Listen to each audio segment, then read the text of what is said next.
Hello my friends and welcome to another video with a fun little craft idea for you to try.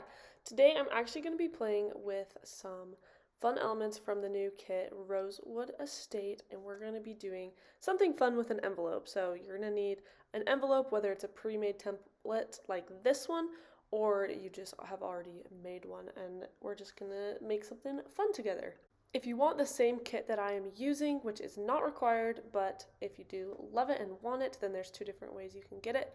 You can become a subscriber, or you can purchase the kit with no subscription on our little Etsy shop. We hand designed this kit and we absolutely love it. We have so many fun tutorials and videos coming out using the kit, as well as a lot of other fun resources for you guys to have.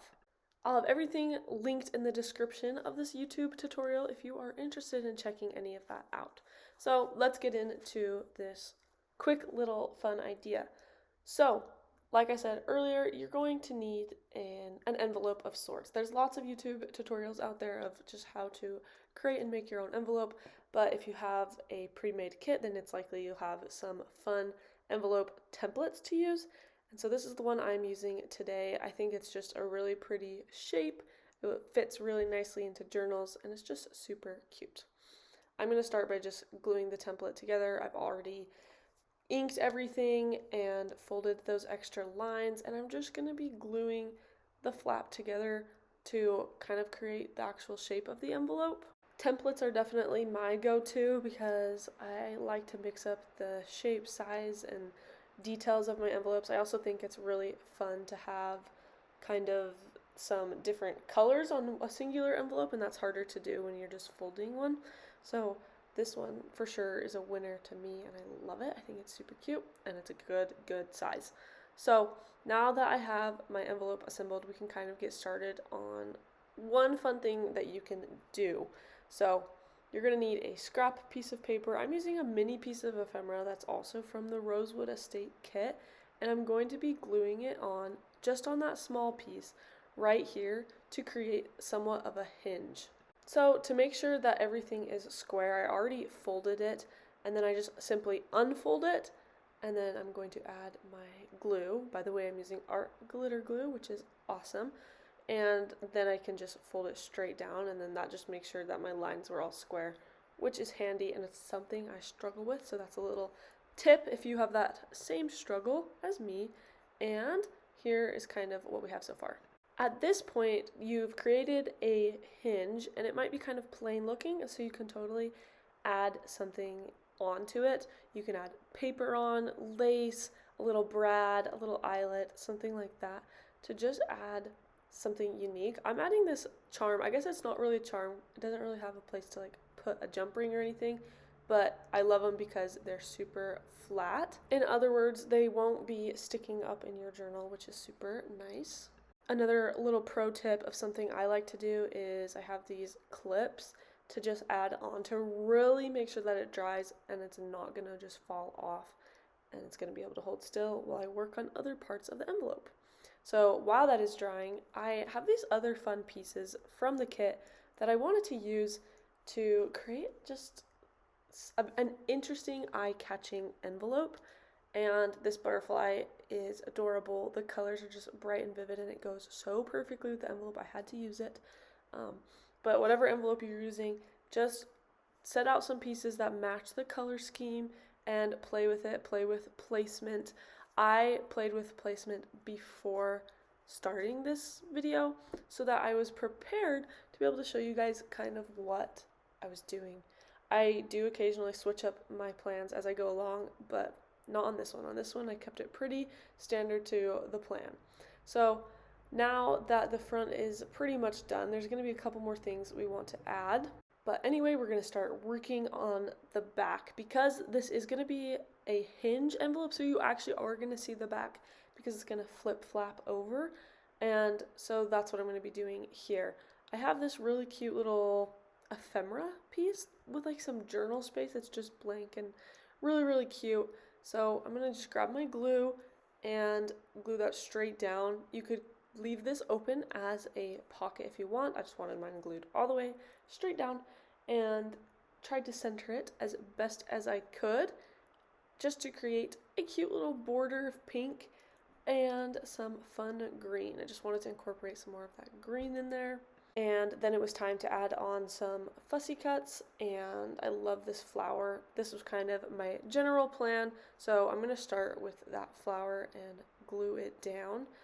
It does have a little bit of overhang, which I originally liked, and then you'll see that after I glued it down, I wished, I don't know, when I flipped it back over to the front, I think it kind of just looked weird. So if you do have some overhang, consider flipping it around to the front and seeing if you want to trim off those extra pieces. I didn't trim it until a later step, and I wish I would have just done it here, but that's my personal preference. I also had this really cute bright pink ticket, vintage ticket, that I wanted to add on because when you turn it to the front, it also makes a really cute tab.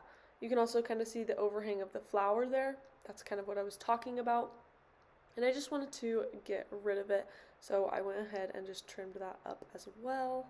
Like I said, though, it would have been easier had I just done it initially. It was kind of hard to work around that little ticket. So, alright, and it is time for some of our finishing decorative touches. So I kind of just inked some of those areas that needed it that I had just cut. And this is what the back looks like. This is what the front looks like. I love both sides, but I think the front is probably my favorite. Once I added that ticket in the back, I think that overhang was just super cute. And I wanted to separate the colors a little bit, so I added this white tidbit that just has some vintage numbers on it in a date. And I added that on, and yeah, I love the front. I think it is so cute. In addition to the outside decorations and embellishments, I also had 2 pieces of ephemera. Well, I have a lot more than that, but I had these 2 that I wanted to put inside, and I wanted to show them to you guys. This is they're both true vintage images that kind of were restored, and then I created to be these vintage ephemera pieces, and I love them. So I put 2 in there. I could definitely fit more if I wanted to, but that's what I did. And there's one more thing I forgot that I wanted to kind of add on to the back. I left that little fussy cut flower open as a pocket. So I was experimenting with some pieces of paper to see what fit in there. And really quick, I just want to demonstrate to you guys how this envelope method would work if you didn't understand. But you'll actually glue right here and just there, and then glue that down to a journal page, a card, whatever you prefer, and it becomes a little flip flap, and so that you get to utilize both sides of your envelope, and you can create a lot of fun interactive elements on the front, on the back, whatever you want to do. I'm not actually going to glue mine down today, but another idea is that to hide that hinge, you could put a tag, a pocket, a file folder, another piece of paper, anything you want to just kind of hide it, and then there's even more to look at, and it just becomes even more interactive. So a little fun idea for you guys to try. Here it is. Here's the final look. I truly love it. I think that these colors are just adorable, and I love envelopes. Envelopes are probably my number one individual element to embellish. I think they're just so stinking cute. So again, thank you guys so much for watching this video. And if you want the same kit I used and you love these colors as much as I do, then feel free to check it out in the description of this video, or you can go to www.pinkmonarchprints.com and subscribe during the month of June. I'll have the links in the description. We have matching stickers, and we have just so many fun tutorials and inspiration on our Facebook group. So feel free to just check out whatever you want, or just use this video as inspiration. You guys are the best. Have a wonderful day, and make sure you subscribe to our channel if you are not already subscribed. It means the world, and we will see you in our next video. Goodbye.